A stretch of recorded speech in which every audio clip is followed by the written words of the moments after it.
Man, weather's a little cooler, and the ducks is they're a little further away over there in the distance today.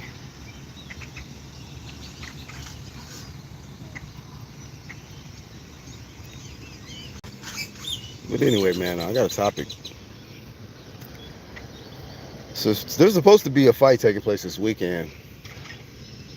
Anthony Joshua is returning to the boxing ring, but he's returning to the ring versus probably the most popular, or one of the most popular YouTube influencers on the planet, Jake Paul.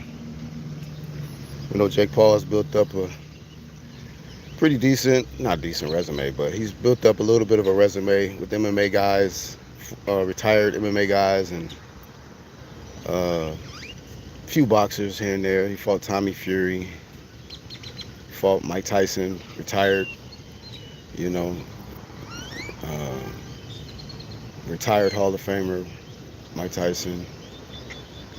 And now he's going to get in there with an actual active heavyweight. So it's going to be interesting because a lot of people don't know whether to believe that this is going to be a real fight. Some of us don't even believe the fight's going to happen. Like, fight's supposed to be this upcoming weekend, and I still don't believe it's going to happen. But we'll see. But really, this topic is about Anthony Joshua. We are witnessing a man who has fallen and can't get up. I remember when I think it was Family Matters, Steve Urkel used to say that, I've fallen and I can't get up. A few people used to use that phrase. And it makes me think about that when I look at Anthony Joshua's career. Now, one thing we can't say is that he had to be at a high place to fall. You know, you got to be at a certain pedestal. And he was. Anthony Joshua was at a pretty high pedestal. Unified heavyweight champion of the world, man. Not a lot of people can ever say that they were unified heavyweight champ. But he can still, you know, have that conversation and say, yeah, you know, I'm a former two-time unified heavyweight champ of the world. So congratulations to him. But just like in the fight where Daniel Dubois, his last fight, where he was brutally knocked out, his efforts is there. You know, his desire to continue and to persevere is there. I don't think that's in question. But shout out to Denzel Washington and Training Day. You can't do it. I just feel like, you know, AJ just can't do it, man. And I feel like he's fallen from such a high pedestal to where now we're talking about, what's up, Bruce Gas? Shout out to Bruce Gas in the chat, man. First one up in here. And shout out to the playback. The one sketching the playback, man. Now we're out here talking about him facing a YouTuber. And, you know, I don't expect him to lose or nothing like that, but it's a situation where if you do lose, man, you will be the mockery of the sport, of the heavyweight division. You once had the heavyweight division on your back, man. You were carrying the heavyweight division. You were keeping the heavyweight division alive at one point.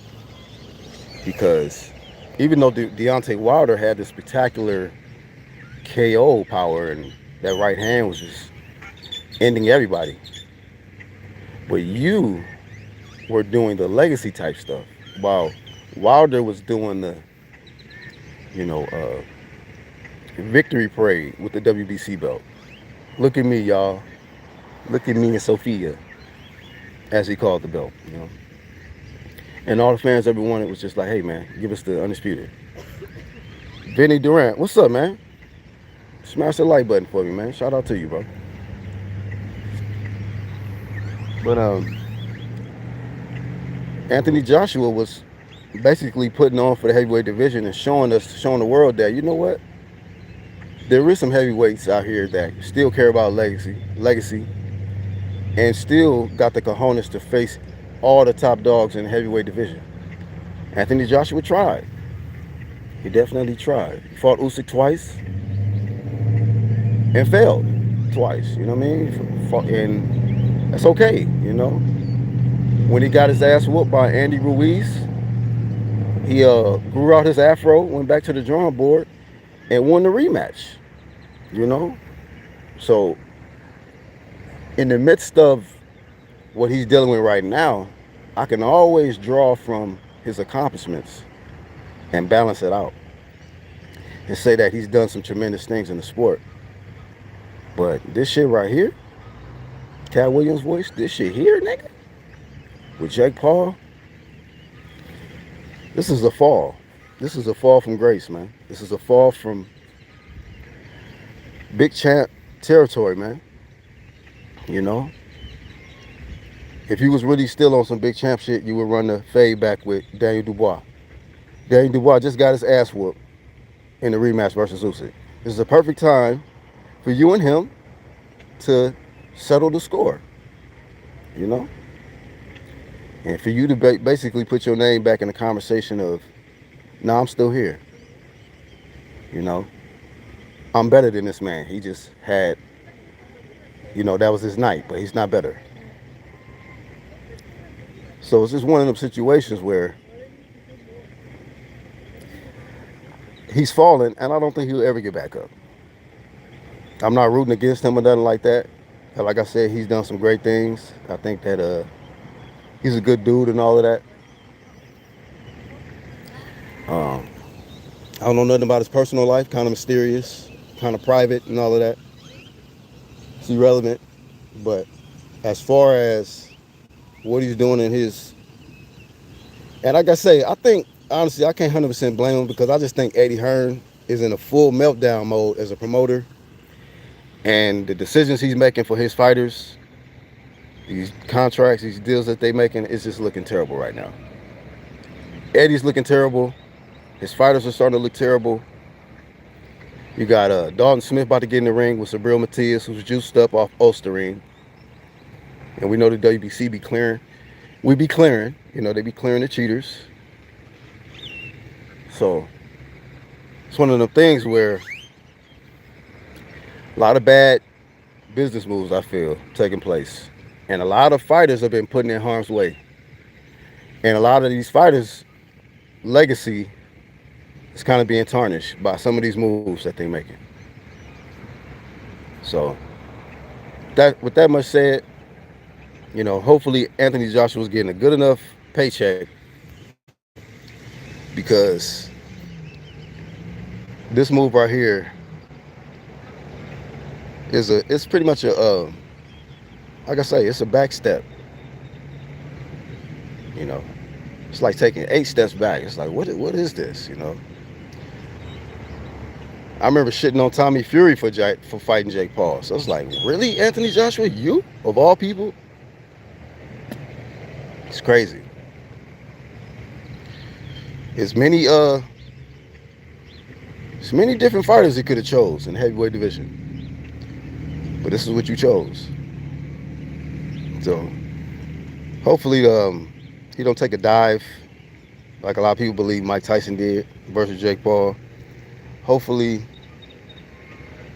he don't get caught by some shit from Jake Paul, because if he do, it'd be a nightmare. It'll be a worse off situation mentally than what he might be in right now, because I think he's kind of in a sunken place after that knockout loss to Daniel Dubois. Because I think AJ, he thrives off, you know, the attention that he can get and the praise he was getting for being a world champion and being on top. And not being on top is uncomfortable for him. That's why he was acting real funny when Usyk beat him in the rematch. He was like, how do you beat me? He was getting pieced up. That's how, man. You concussed. Put the microphone down, you know. So this guy, man, I feel is already in a sunken place. If Jake Paul get lucky and win, man, it's over.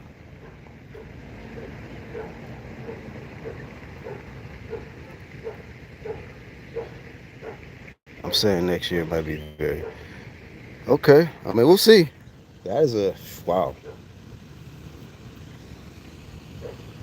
I don't think it'll happen. I don't think Wilder would knock out Usyk, and I don't think AJ beating Jake Paul is gonna mean shit. I don't think he's gonna go on no heavyweight run after that. None of that. So we'll see. So best of luck to him. You know, we'll see if he can get some new followers, new fans, and let his clout go up, I guess. Fighting on Netflix with Jake Paul. We'll see. We'll see what he do with it. And if Jake Paul gets slept this time, like, he's supposed to get knocked the fuck out. Then it's like, what does Jake Paul do from here? You can't troll no more once you get slept. Same thing with Tyron Woodley. When he went out like that, you know, face first, just on live TV, you got to stop trolling. You got to be you know what I mean? Be a gamer or something. You know what I mean? You got to talk shit online, but can't nobody see your face. You got to get a troll account. Troll niggas, but don't let nobody know who you really are. So yeah, that's all I got for this one, man. Anthony Joshua's falling off. He's falling and can't get up. Hopefully he don't take a dive. Just do what you got to do. Don't mess around. Don't try to show off and showboat. Because Jake Paul might not be vital tested. So don't play with it. That's all I got for this one, man. Peace out.